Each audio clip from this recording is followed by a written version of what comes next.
you go. Single mom drops It's all son's right, you're school safe bag now. on subway. Thank you Billionaire so returns it much. and changes I'm their so lives forever. happy. The Spider-Man backpack hit the subway platform with a sound that made Imani Baptiste's heart stop. Not the soft thud of canvas meeting concrete. No, this was the sharp crack of something breaking inside. Julian's tablet. The one she'd scraped together 3 months of grocery money to buy. The one he needed for his reading program at school. The one she couldn't afford to replace. The train doors were closing. Her son was already inside, pressed against the window, his 7-year-old face transforming from confusion to panic as he realized what had happened. His mouth formed the word, "Mama," but the sound was swallowed by the screech of metal on metal. Imani lunged forward, but a wall of commuters blocked her path. The train pulled away, taking Julian toward his school stop 3 stations down, while she stood frozen on the platform holding his backpack like evidence of her failure. She'd dropped it. In the chaos of the morning rush, exhausted from a double shift at the hospital, she'd let go of the one thing her baby needed today for his presentation. The presentation he'd practiced for 2 weeks. The one that counted for half his grade. Before we dive into this incredible story, if you're new here, please hit that like button, drop a comment telling me where you're watching from, and subscribe so you never miss a story about unexpected love and second chances. And to my amazing returning viewers, thank you for being here. Your support means everything. Now, let's see how one dropped backpack on a Charleston subway platform changed 2 lives forever. Imani's hands were shaking as she checked her phone. 23 minutes until Julian's presentation started. The next train wouldn't come for 12 minutes. Even if she caught it, even if she ran the 4 blocks from the station to his school, she'd be late.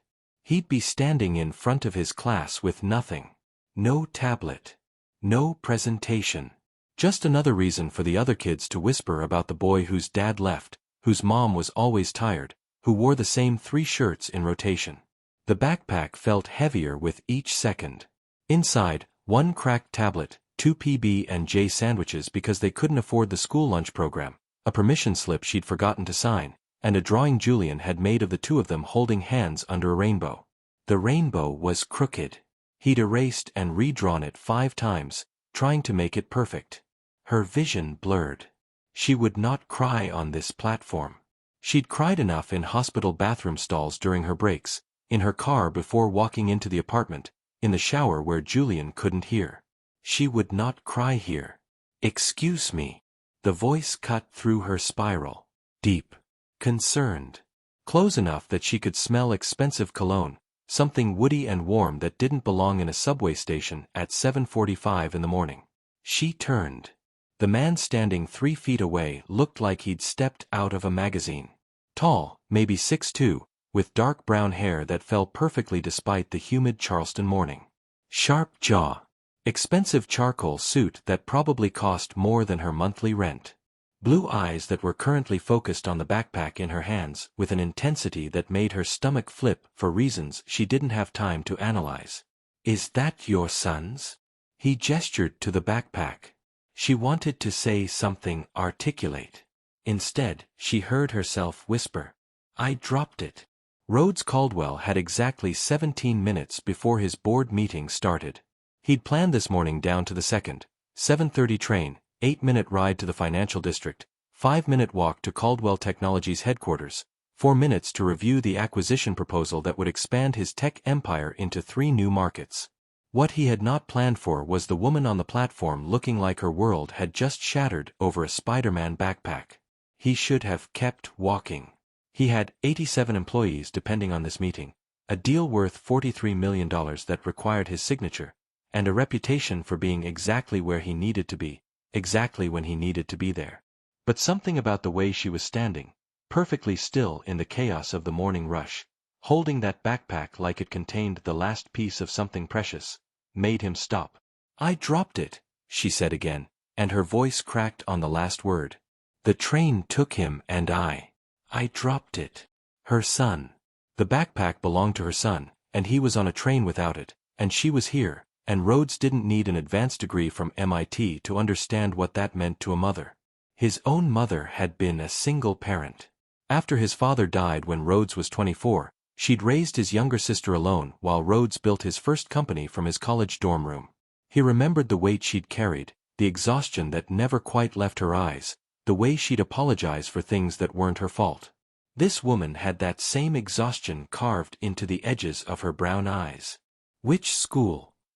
The words came out before he'd decided to speak them. She blinked. What? Your son. Which school does he go to? Morrison Elementary, but you don't. How much time do we have? Her phone was already in her hand. 22 minutes. His presentation starts at 8:05. But the next train doesn't come for. We're not taking the train.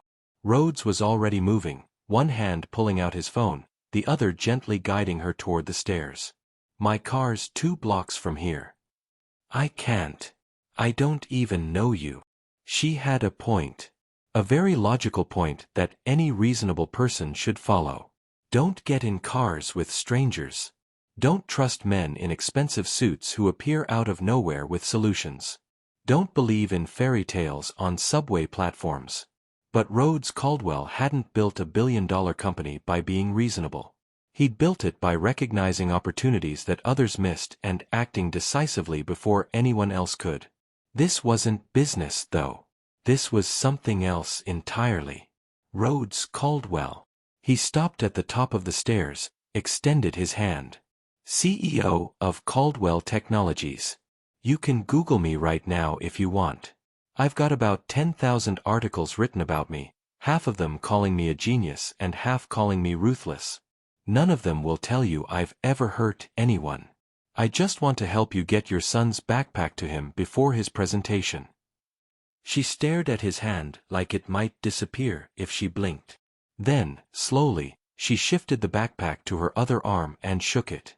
Her hand was smaller than his, warm despite the morning chill, with calluses on the fingertips that suggested hard work and long hours. Her grip was firm. Strong. The grip of someone who'd learned not to show weakness. Imani Baptiste, she said. And I'm a nurse, which means I've seen what happens to people who make stupid decisions, which this probably is. But my baby needs this backpack and I'm out of options, so if you're secretly a serial killer, at least make it quick because I've got a shift at 3. Rhodes felt his mouth curve into a smile he hadn't used in years. Not the practiced CEO smile he wore in board meetings.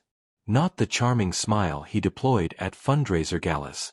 This was real, surprised out of him by this exhausted, beautiful, terrified woman who just made a dark joke about serial killers while clutching a Spider-Man backpack.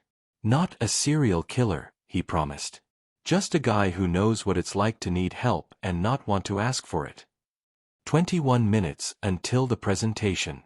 His car, a black Mercedes that his driver had waiting 3 blocks north, could make it to Morrison Elementary in 14 minutes if traffic cooperated. That left 7 minutes for margin of error. Doable. Tight, but doable. We need to run, he said.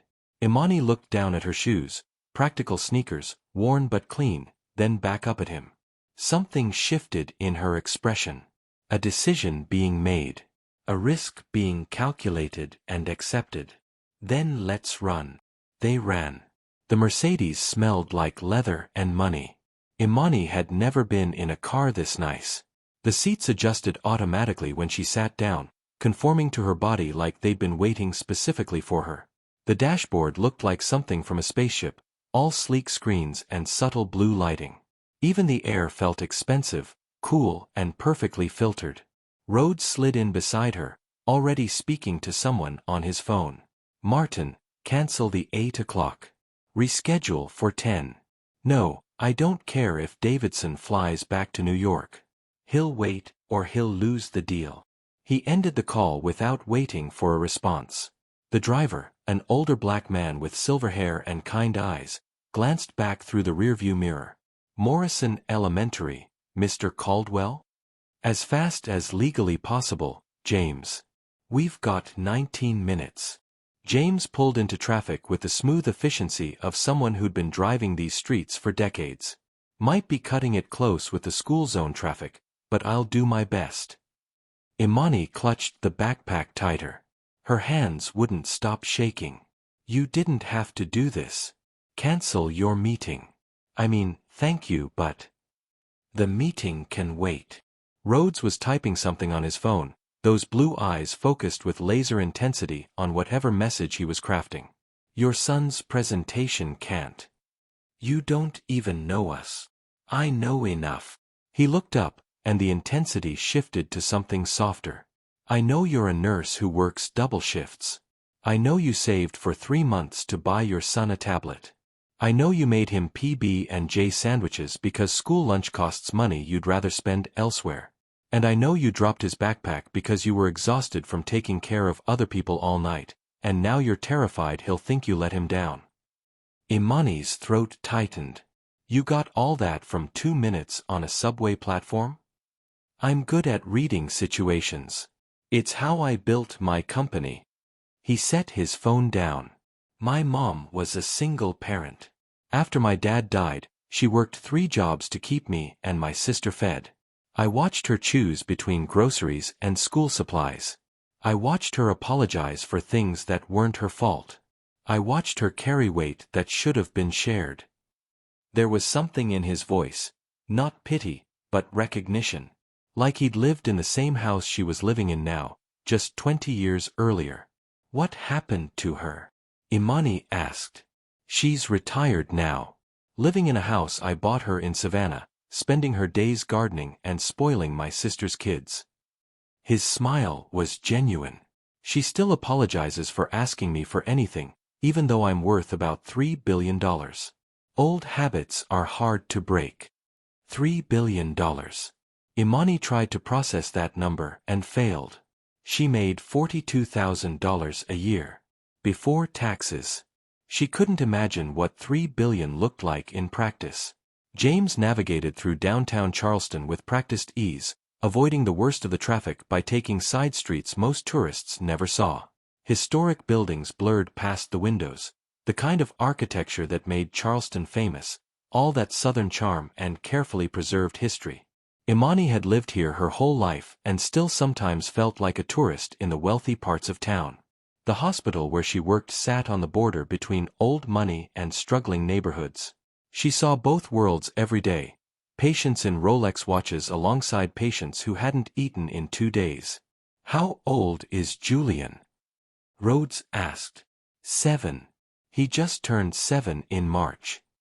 She could hear the smile in her own voice, the one that always appeared when she talked about her son.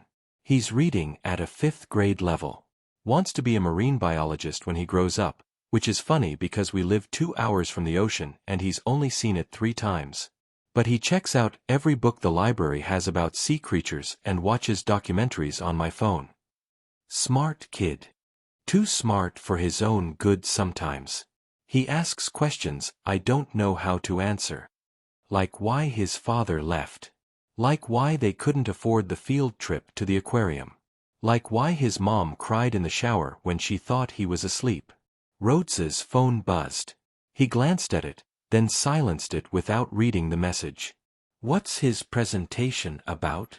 Octopuses. He's been practicing for 2 weeks. Did you know they have 3 hearts? And blue blood? Julian made me quiz him every night. I probably know more about octopuses now than I ever wanted to. She laughed, but it came out shaky. He worked so hard on it. And now the tablet's cracked, and we'll figure it out.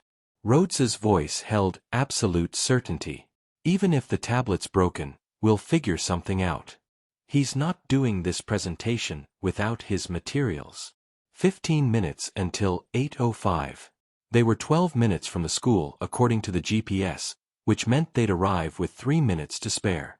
3 minutes to get from the car to Julian's classroom. 3 minutes to explain to his teacher why his mother was just now showing up with his backpack. 3 minutes with this stranger who'd derailed his entire morning to help her. Why are you really doing this? Imani asked quietly. Rhodes turned to face her fully. His expression was unguarded in a way she suspected was rare for him. No CEO mask, no practice charm. Just honesty. Because 20 years ago, someone helped my mom when she needed it. She was trying to get to my sister's school play. Her car had died. She was standing on the side of the road crying when a woman stopped and drove her there. A complete stranger. My mom never forgot that kindness. He paused. I've spent 20 years trying to be successful enough that my family never needs help again. But maybe that's not the point. Maybe the point is being the person who stops. The car slowed. James was turning into the school parking lot. Morrison Elementary spread out before them, a sprawling brick building with a playground visible to the left and crossing guards directing the last stragglers through the front entrance. 8:03. 2 minutes. Come on, Rhodes said, already opening his door. Let's get your son his backpack. Julian was standing outside his classroom when they burst through the school's front entrance. He looked so small in the hallway, a skinny 7-year-old with his mother's brown eyes and a gap between his front teeth from where he'd lost 2 teeth the same week. He was wearing his favorite blue shirt, the one with the tiny hole near the hem that Imani kept meaning to sew but never had time for. His sneakers lit up when he walked, red and blue flashes that he'd begged for until she'd found them on clearance. His face crumpled with relief when he saw her. Mama! Imani was already running, Rhodes forgotten, backpack clutched against her chest. She dropped to her knees in front of her son and pulled him into a hug that probably squeezed too tight, but she couldn't help it. I'm sorry, baby. I'm so sorry. I dropped it, and the train left, and I thought you forgot. His voice was muffled against her shoulder, small and scared in a way that made her chest ache. I thought you weren't coming. Never. She pulled back, framed his face with both hands. I will always come. Always. You understand me. Even if I have to run through fire or swim across the ocean or get help from strangers with really nice cars. Rhodes's voice made them both look up. He was standing a few feet away, giving them space but close enough to have heard Julian's fear. His expression was carefully neutral, but Imani caught something in his eyes that looked like old pain recognizing new pain. Julian stared at Rhodes with the frank curiosity only children could manage. You helped my mama? I did. Rhodes moved closer, then crouched down to Julian's eye level. A gesture of respect Imani noticed and filed away. She told me you have a very important presentation about octopuses. Can't let that be late. Do you like octopuses? I don't know much about them, honestly. But I'd like to learn. Julian's eyes lit up, that particular spark that appeared whenever someone showed genuine interest in his obsessions. Did you know they can change color and texture to camouflage? And they're super smart. They can solve puzzles and use tools and... Julian Baptiste? A woman appeared in the classroom doorway, mid-50s, gray hair pulled into a neat bun, reading glasses hanging from a chain around her neck. Mrs. Patterson. Julian's teacher. She'd been kind when Imani explained their situation at the parent-teacher conference, understanding when Julian came to school tired because Imani's shift had run late and he'd stayed up waiting for her. We're about to start presentations, Mrs. Patterson said, then noticed Imani and Rhodes kneeling in the hallway. Her eyebrows rose slightly. Ms. Baptiste, I'm glad you made it. I'm sorry we're cutting it close. Imani stood, helping Julian up with one hand. There was an incident with the backpack. But we fixed it. Julian grabbed the backpack from Imani's hands, unzipped it, and carefully extracted the tablet. The screen was cracked, a spider web of fractured glass spreading from the bottom left corner, but when he powered it on, the screen still worked. His presentation glowed to life, the amazing octopus, in bright blue letters. Relief flooded through Imani so intensely she felt dizzy. It still works, Julian whispered, reverent. Then louder, excited. Mama, it still works. I see that, baby. She smoothed down his hair, pressed a kiss to his forehead. You're going to do great. Remember to speak up and look at the class, not just at your slides. I will. He hugged her quickly, then looked past her to Rhodes. Thank you for helping my mama. And for letting me talk about octopuses. Anytime, Rhodes said, and he sounded like he meant it. Good luck with your presentation. Julian disappeared into the classroom with Mrs. Patterson. Through the open door, Imani could see other 7-year-olds settling into their seats. Hear the excited chatter about who was presenting what. Normal kid sounds. Normal kid problems. Julian was going to be okay. The hallway suddenly felt too quiet. Too intimate. Just her and Rhodes standing in front of a bulletin board covered in crayon drawings of spring flowers. Thank you. The words felt inadequate for what he'd done. I don't know how to thank you properly. You canceled your meeting and drove across town and... You don't need to thank me. Rhodes's phone was buzzing again. He pulled it out, glanced at it, and grimaced. Though I do need to get to my rescheduled meeting before my board thinks I've lost my mind. Right. Of course. You should go. She was suddenly aware of how close they were standing, how she could count the flecks of gray at his temples, how his cologne smelled even better in the confined hallway than it had on the subway platform. I'm just going to wait here until he's done presenting. Make sure everything goes okay. Rhodes should have left. She could see him calculating the time, the traffic, the cost of being late to a meeting with someone who'd already been rescheduled once. Instead, he said, how long are presentations? About 15 minutes each. Julian's fifth in line, so maybe an hour. I'll wait with you.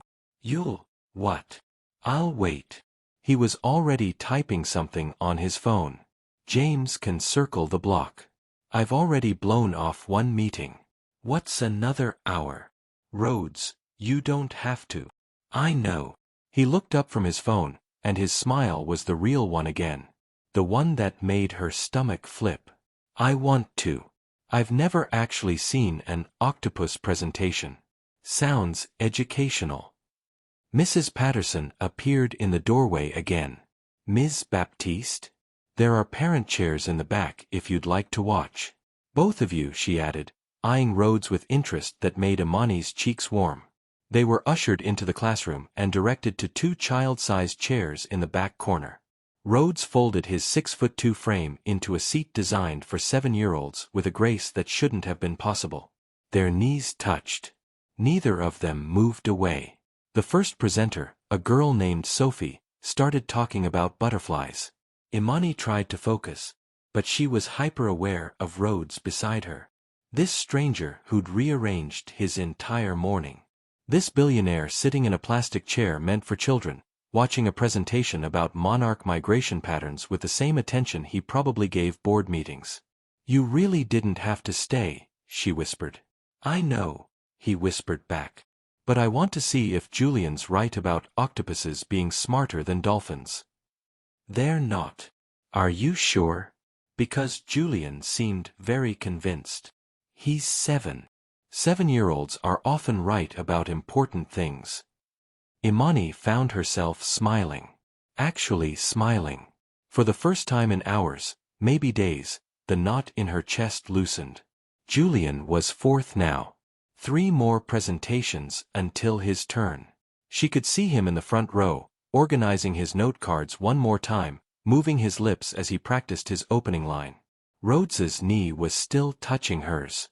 She didn't move away. Julian knocked his presentation out of the park.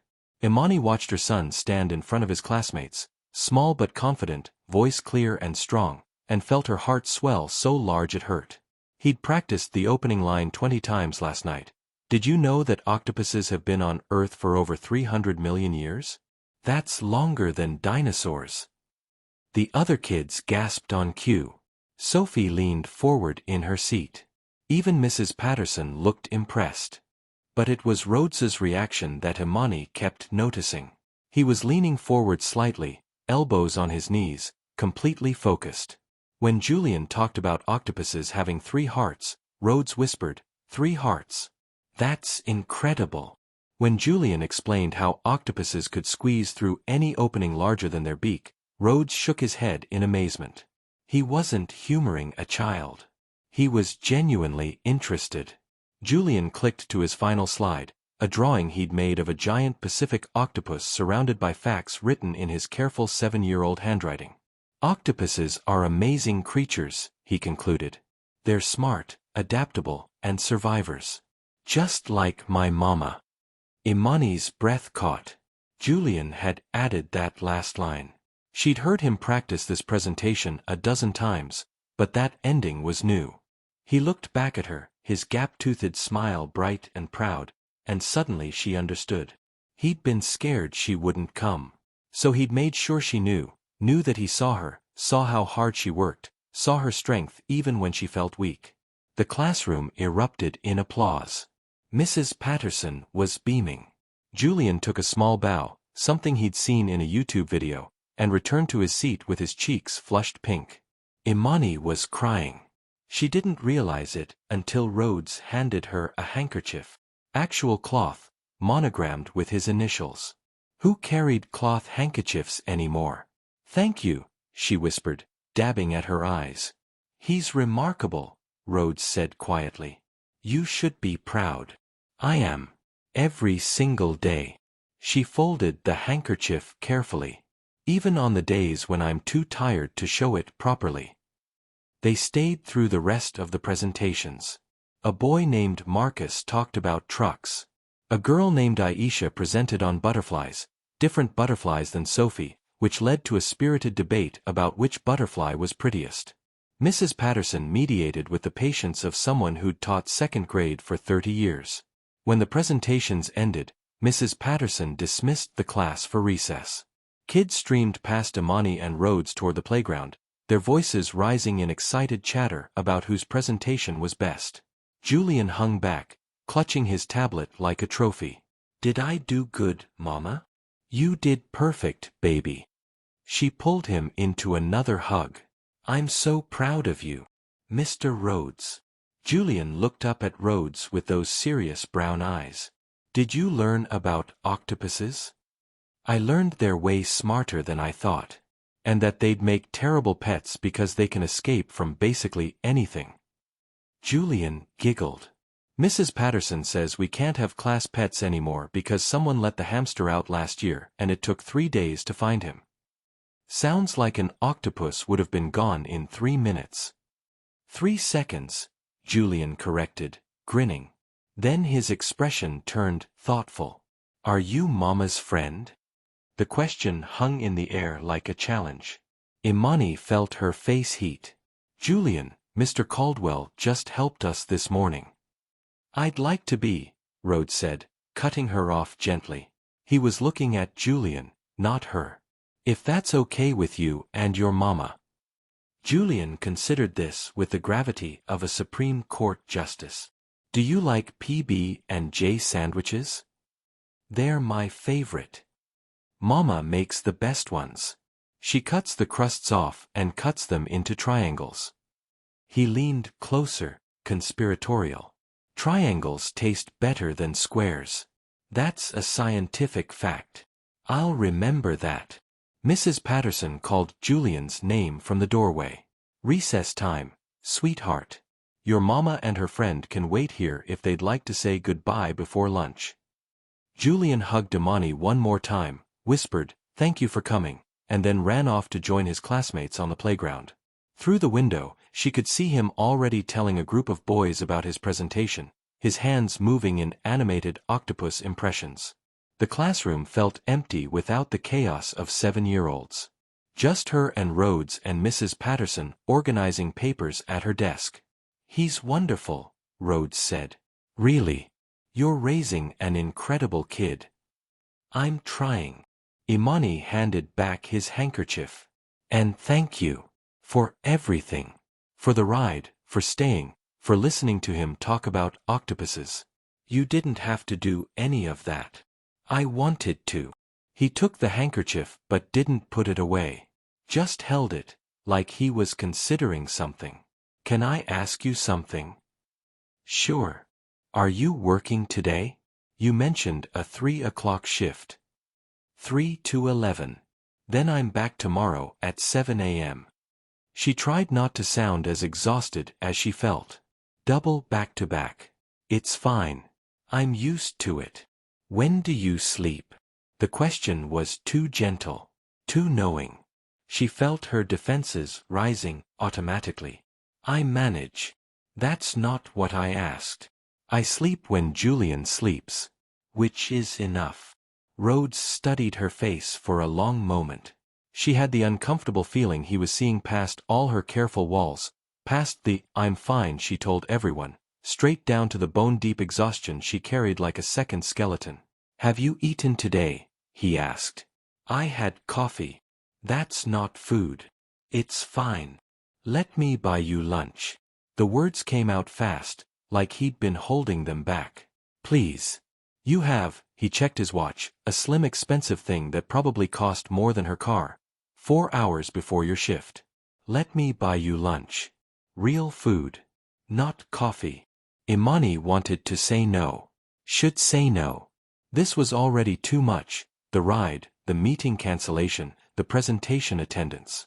She couldn't take anything else from this stranger who'd appeared in her life like something out of a fairy tale. But her stomach chose that moment to growl. Loudly. Traitorously. Rhodes smiled. I'm going to take that as a yes. I can't afford my treat. Please. He stood, offered his hand to help her up from the child-sized chair. There's a place 2 blocks from here. Best shrimp and grits in Charleston. You mentioned you've lived here your whole life, so you've probably been there. But if you haven't, it's a crime we need to correct immediately. She took his hand. Let him pull her to her feet. They were close again, close enough that she could see the exact shade of blue in his eyes. Not sky blue, but something darker, like the ocean at dusk. Why are you doing this? She asked quietly. Because you're remarkable, he said simply. Because you raised a son who compares you to an octopus as a compliment. Because you work double shifts and make triangle sandwiches and show up even when you're exhausted. Because I haven't met anyone this real in 5 years. He paused. And because I'd really like to have lunch with you. If that's okay. It wasn't okay. It was foolish and impractical and definitely not part of her carefully managed life. She had exactly 4 hours before work. She should go home, sleep, maybe do laundry if there was time. Okay, she heard herself say. Lunch. His smile could have lit up the whole city. The restaurant was called Josephine's, tucked between a bookstore and an antique shop on a street lined with magnolia trees. The kind of place locals knew about, but tourists rarely found. White tablecloths. Fresh flowers. Windows that opened onto the street where Charleston's spring morning was blooming into full sunshine. Imani had walked past this restaurant 100 times on her way to the hospital. She'd never gone inside. Places like this weren't for people who counted pennies for sandwich bread.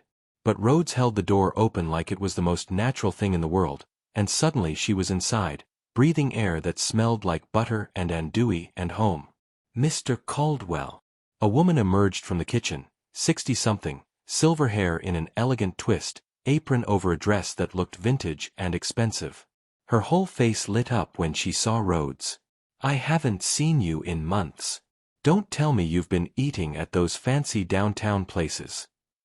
Never, Josephine. Rhodes accepted her hug with genuine warmth. I've just been buried in work. You know how it is. I know you work too hard. Josephine's eyes shifted to Imani, and her expression transformed from warm to delighted. And who is this beautiful woman you've brought to my restaurant? Josephine, this is Imani Baptiste. Imani, Josephine runs the best restaurant in Charleston, though she'll tell you it's the best in the South. The best in the South, Josephine confirmed, shaking Imani's hand with a grip that was surprisingly strong. Any friend of Rhodes is a friend of mine. Come, come. I'll get you the good table. The good table was by the window, positioned to catch both the breeze and the view of the street. Josephine settled them in with menus she immediately took back. You don't need these. I'm making you the special. Both of you. No arguments. She disappeared before either could protest. Rhodes laughed at Imani's expression. She's been like that since I was 25 and ate here every Sunday because I couldn't afford groceries and restaurant food in the same week. She'd always, accidentally, make too much and send me home with leftovers. You couldn't afford groceries? Imani couldn't reconcile that image with the man in the expensive suit sitting across from her. Not at first. I was building my company from my apartment. Every dollar went back into development. There were months I lived on ramen and Josephine's charity. He leaned back in his chair, and for a moment he looked younger. Less CEO, more regular person remembering hard times. She never made me feel like charity though. She made me feel like family. Imani understood that feeling. The careful dance of accepting help without feeling pitted. The people who knew how to give without making you feel small. Tell me about nursing, Rhodes said. What made you choose that? My grandma. The memory came with a wave of warmth. She raised me after my parents died. Car accident when I was 9. Grandma was a nurse, worked at the same hospital where I work now. She used to let me come to work with her sometimes when I was in high school. I'd see her with patients, how gentle she was, how she made scared people feel safe. I wanted to do that too. She sounds remarkable. She was. Died 4 years ago. Heart failure. Imani traced the edge of her water glass. She never got to meet Julian. She would have loved him so much. I'm sorry. Thank you. She took a breath, pushed the sadness back where it lived most days. What about you? What made you want to build a tech empire? Spite, mostly. She laughed, surprised. Spite. My dad was a brilliant engineer. Worked for a big tech company in Atlanta. They used his patents, made billions, gave him nothing. Not even credit. Rhodes's jaw tightened. He tried to fight them legally. It destroyed him. The stress caused a heart attack. He died when I was 24. Rhodes, I'm so sorry. I built Caldwell Technologies to prove it could be different. That you could build something massive and still treat people fairly. Still give credit where it's due. Still remember that patents and profits are built on human lives. He met her eyes. So yeah. Spite. And maybe justice. And maybe just wanting to make sure my dad's death meant something. Josephine returned with sweet tea in mason jars and a basket of biscuits that steamed when she opened the cloth. Shrimp and grits coming right up. You two look good together, she added, winking at Rhodes before disappearing again. Imani felt her face heat. She's subtle. As a freight train. But Rhodes was smiling. She's been trying to set me up with someone for years. Every time I come in here, there's mysteriously a single woman at the next table. Never works. Why not? The question slipped out before she could stop it. Too personal. Too obvious. But Rhodes didn't seem to mind. Because none of them were you, he said simply. The words hung in the air between them. Not a smooth pickup line. Just honest truth delivered like a fact. Imani's heart did something complicated in her chest. You don't know me. I know you ran through a subway station in worn sneakers because your son needed his backpack. I know you work double shifts and make triangle sandwiches and compare yourself to octopuses. I know you raised a 7-year-old who thinks marine biology is the coolest thing in the world. I know you've got calluses on your hands from hard work and laugh lines around your eyes from smiling through tough times. He reached across the table, not quite touching her hand, but close. I know enough to know, I want to know more. This is crazy, she whispered. We just met this morning. I know. You're a billionaire and I'm a single mom who can barely afford groceries. I know that too. This doesn't make sense. No, he agreed. It really doesn't. But here we are, anyway.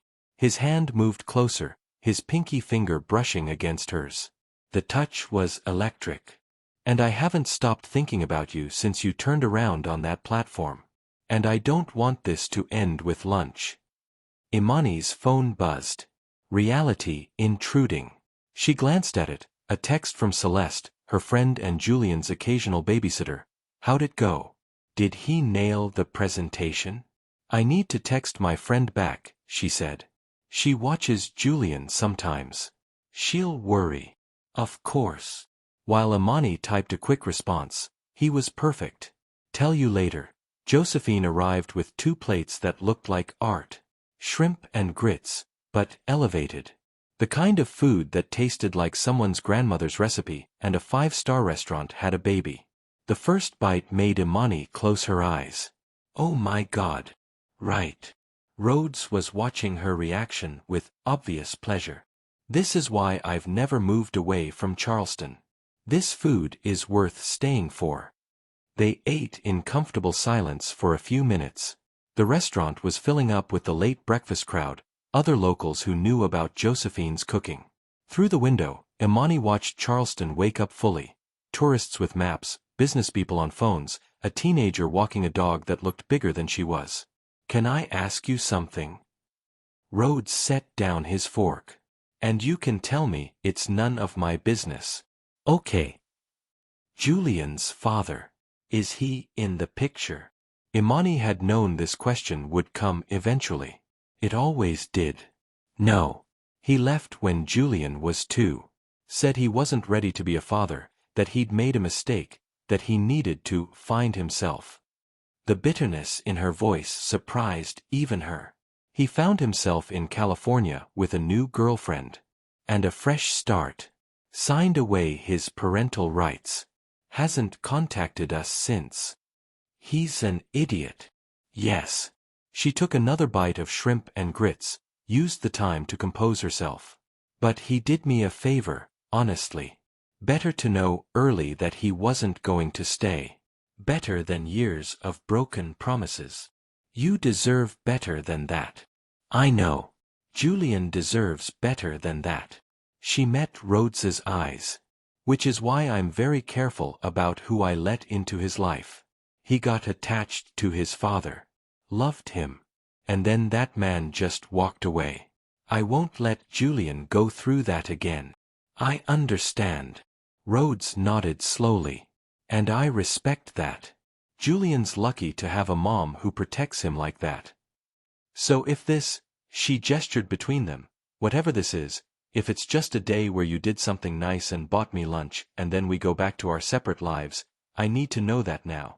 Before Julian starts thinking you're going to stick around. Rhodes was quiet for a long moment. Outside, a street performer started playing saxophone, the music drifting through the open window. Something jazzy and old. I'm not good at casual, he finally said. Never have been. I either commit fully or I don't start. It's how I built my company. It's how I live my life. So if you're asking me if I'm planning to just walk away after today. He shook his head. No. I don't want to walk away. I want to take you to dinner. I want to hear more about your grandmother. I want to learn what Julian's other obsessions are besides octopuses. I want to see if this feeling I have right now is real or just adrenaline from this morning. And if it's real, then I want to see where it goes. If you'll let me. Imani's phone buzzed again. Another text from Celeste. Girl, you better call me the second you're free. I need details. My friend is very nosy, Imani said, showing Rhodes the text. Good. That means she cares about you. He took another bite of grits. What's her name? Celeste. We went to nursing school together. She's Julian's favorite person besides me. Then I should probably meet her too.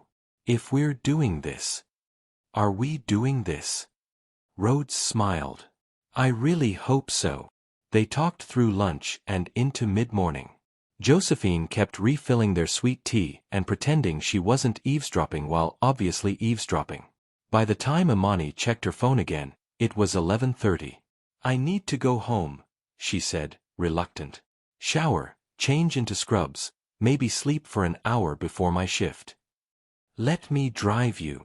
Rhodes. Please. He was already signaling for the check. James is right outside. It's on my way. It absolutely was not on his way. Imani lived in a neighborhood nowhere near the financial district, but she was too tired to argue. And maybe, if she was honest with herself, she didn't want this morning to end yet. They settled into the Mercedes's back seat with the easy familiarity of people who'd known each other longer than 4 hours. Impossible but true. Where to? James asked, meeting Imani's eyes in the rearview mirror with a knowing smile. She gave him her address, then immediately regretted it when she saw Rhodes process the information. Not judgment, exactly, but awareness. Her neighborhood wasn't dangerous, but it wasn't nice either. The kind of place where kids played in streets because the playground equipment was broken, where corner stores had bars on the windows, where sirens were background noise you learned to ignore. It's not much, she said, defensive before he could say anything. But it's safe and the rent's affordable and the bus stops right there for when my car acts up. You don't have to explain anything to me, Rhodes said quietly. I grew up in a neighborhood like this. Before my dad died and my company took off. I remember what it's like. Do you? I remember my mom crying over bills at the kitchen table at 2 a.m. I remember choosing between fixing the car or fixing the furnace. I remember knowing which houses to avoid and which neighbors would help if you needed it. He looked at her. I remember. The anger she'd been building deflated. Sorry. I'm just used to people judging.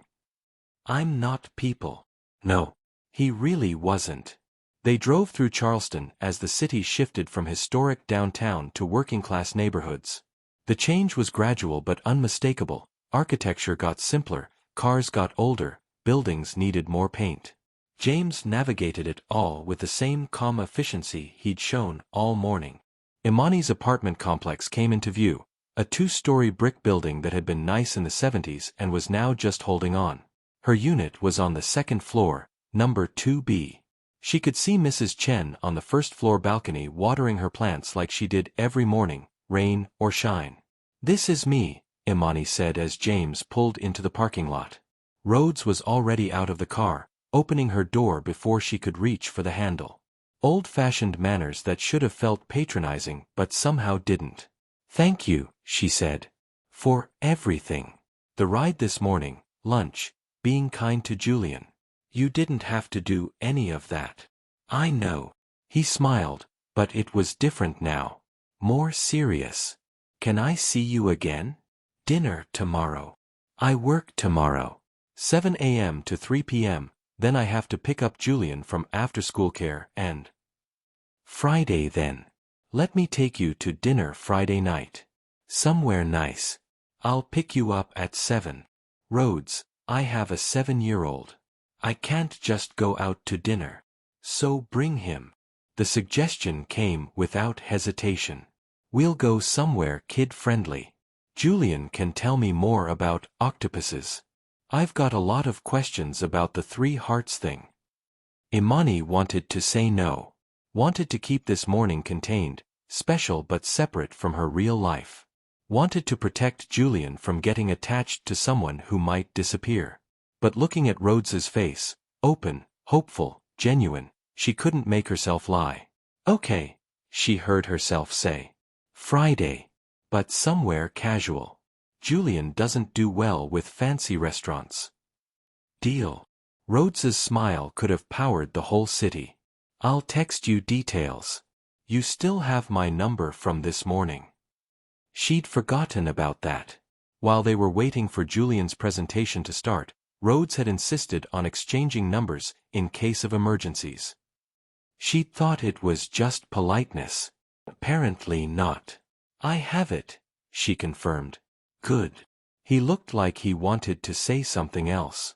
Do something else. But they were standing in her parking lot in full view of Mrs. Chen and probably half the complex, and Imani was suddenly very aware of how this looked. Rich white man in an expensive suit standing too close to her in the middle of the day. She could already hear the gossip starting. I should go, she said. I really do need to sleep before work. Right. Of course. Rhodes stepped back, creating proper distance. I'll text you later? Just to make sure you got in okay. You don't have to. I want to. There was that phrase again. I want to. Like his wanting something made it automatically worth doing. Okay, she said. Text me later. She was halfway up the stairs when she heard Mrs. Chen's voice. That's a very handsome friend you have, Imani. Imani turned. Mrs. Chen was beaming at her, watering can forgotten in her hand. Behind her, Mrs. Washington had emerged from her apartment, also watching with unconcealed interest. Mr. Davis was checking his mail, but clearly listening. Great. This would be all over the building by dinner time. Just a friend, Imani called back, knowing it was useless. Very handsome friend, Mrs. Chen repeated, laughing. Inside her apartment, Imani leaned against the door and let out a long breath. The place looked exactly how she'd left it this morning. Small but clean, furniture from thrift stores and Craigslist, Julian's drawings covering the refrigerator. One bedroom for him, the couch that pulled out for her. The TV that only got basic cable. The window AC unit that worked when it felt like it. Her phone buzzed. Rhodes, made it in okay? She smiled despite herself. Imani, just walked in. Mrs. Chen thinks you're very handsome. Rhodes, Mrs. Chen has excellent taste. Get some rest. I'll text you tomorrow. Imani, you're supposed to be in a meeting right now. Rhodes, rescheduled again. Some things are more important. She stared at that message for a long moment. Some things are more important. When was the last time she'd been important to someone who wasn't 7 years old? She couldn't remember. Her scrubs were laid out on the bathroom counter from this morning. She needed to shower, change, try to sleep for 45 minutes before her shift started. But instead she found herself scrolling back through this morning's texts, reading them like evidence that it had really happened. The knock on her door made her jump. Through the peephole she saw Celeste, short, curvy, with box braids she changed color every month. Currently purple. She was holding 2 coffees and wearing the expression that meant she wanted details immediately. Imani opened the door. How did you know I was home? Mrs. Chen texted me. Apparently you showed up with a billionaire in a Mercedes. Celeste pushed past her into the apartment, set the coffees on the kitchen counter, and crossed her arms. Girl. Talk. Now. Celeste wasn't leaving until she got the whole story. Imani told her everything, the dropped backpack, the subway platform, Rhodes appearing like some kind of fairy tale, the drive to school, Julian's presentation, lunch at Josephine's. All of it. Girl. Celeste set down her coffee. A billionaire bought you lunch and wants to take you and Julian to dinner? I know how it sounds. It sounds like a Hallmark movie. Or a really elaborate scam. Celeste's expression turned serious. Imani, honey, I love you. But you know this is crazy, right? Men who look like that, who have that kind of money, they don't just fall for single moms working double shifts in neighborhoods like this. There's always a catch. The words hurt because Imani had been thinking the same thing. All through lunch, all through the car ride home. Waiting for the other shoe to drop. What if there's no catch? She said quietly. What if he's just nice? Nobody's just nice. Not men like that. Celeste wasn't being mean. She was being protective. The way she'd been protective 5 years ago when Imani's ex left, when she'd shown up with wine and tissues and rage. I'm not saying he's bad. I'm saying be careful. You've got Julian to think about. I know. Do you?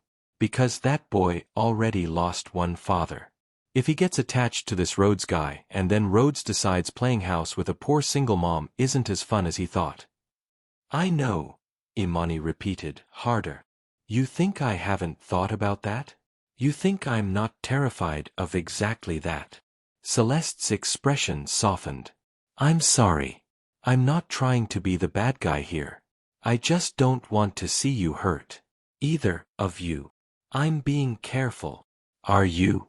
Because from where I'm sitting, you just agreed to let a stranger take you and Julian to dinner after knowing him for 4 hours. Put like that, it did sound insane. Imani's phone buzzed. Another text from Rhodes. Just realized I never asked what kind of food Julian likes. Want to make sure we go somewhere he'll actually eat. She showed Celeste the message. He's asking what Julian likes to eat. That's actually really sweet. Celeste deflated slightly. Okay, maybe he's not a complete fantasy. But I'm still watching him. Imani texted back, pizza or chicken fingers. He's 7. Those are the only food groups that exist. Rhodes. Perfect. I know a place. You need to sleep, Celeste said, checking her watch. You've got 2 hours before your shift and you look dead on your feet. I feel dead on my feet. Then sleep. I'll lock up on my way out. Celeste stood, gathered the coffee cups. And Imani? I really do hope I'm wrong about him. I hope he's everything he seems to be. You deserve something good. After Celeste left, Imani pulled out the couch bed and lay down in her scrubs.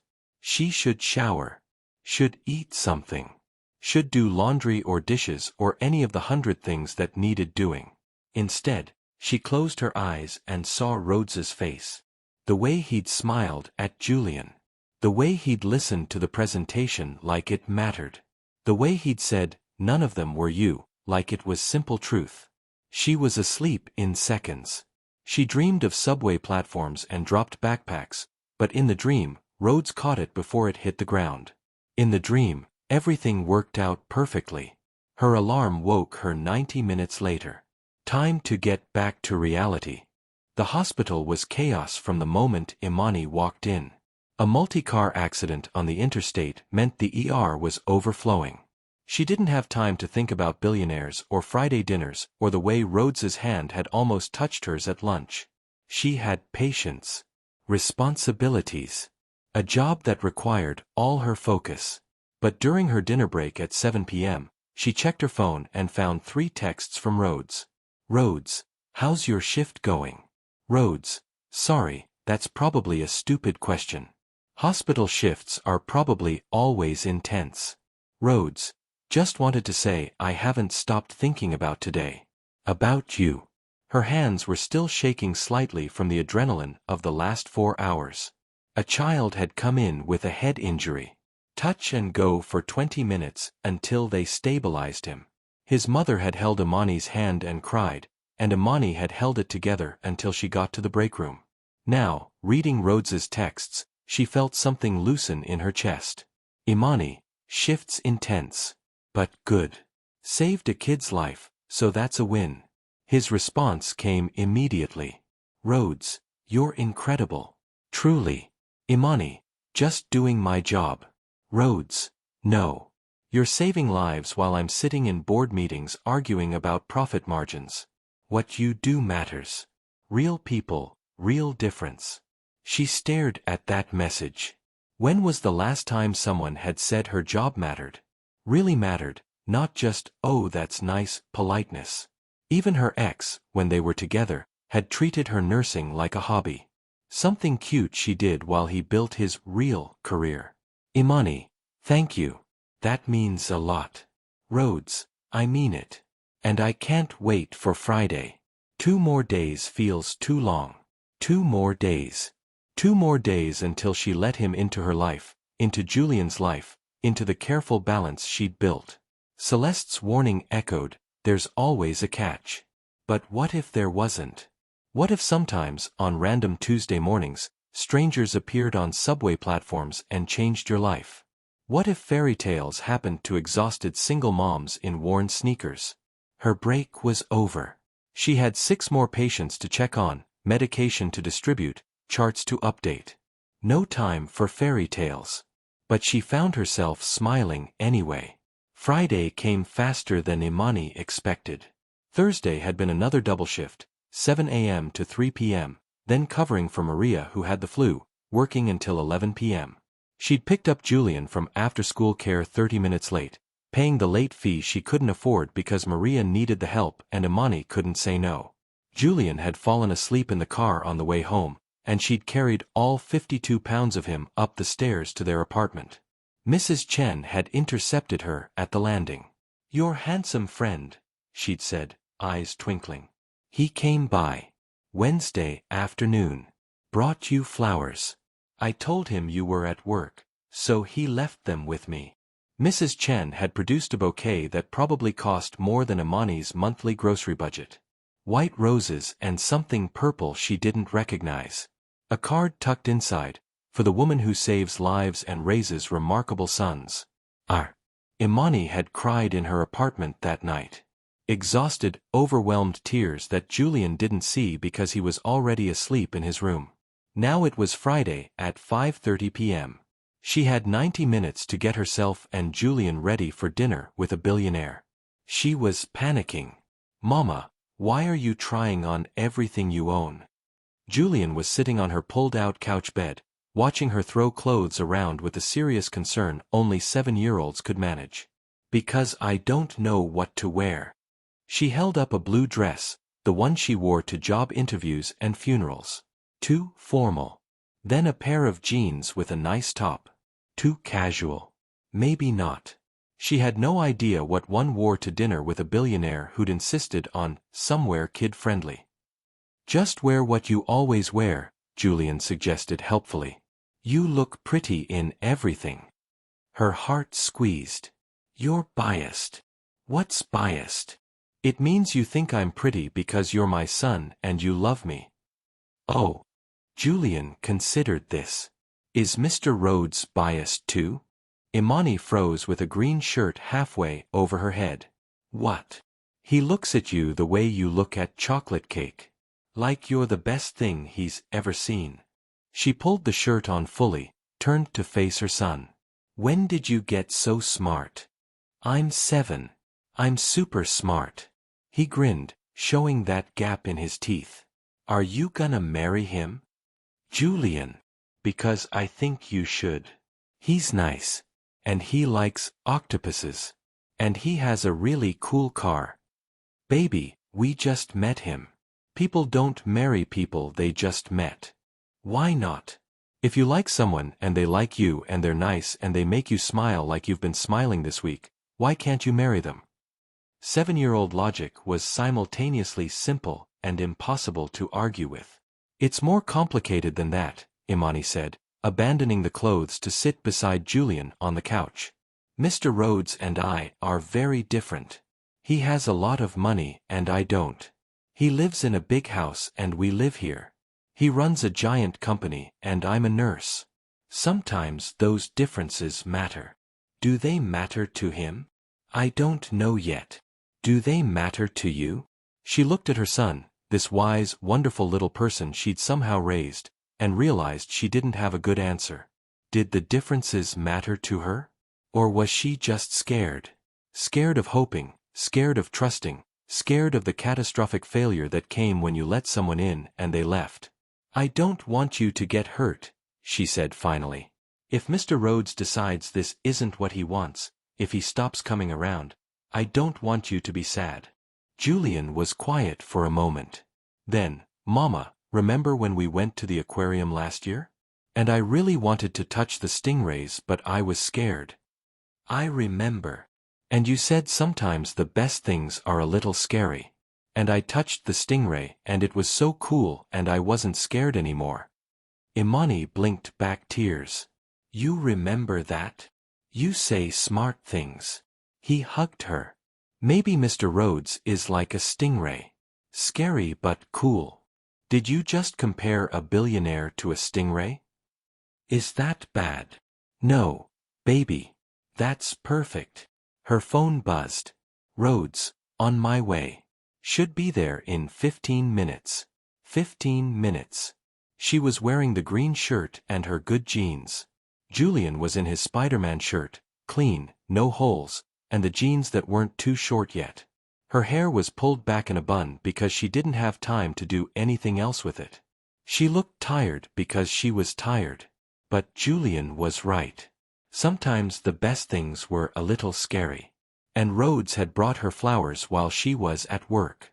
Had texted her every day this week. Had asked what Julian liked to eat. Had called her incredible. Maybe that was enough to risk being scared. Okay, she said, more to herself than to Julian. We're doing this.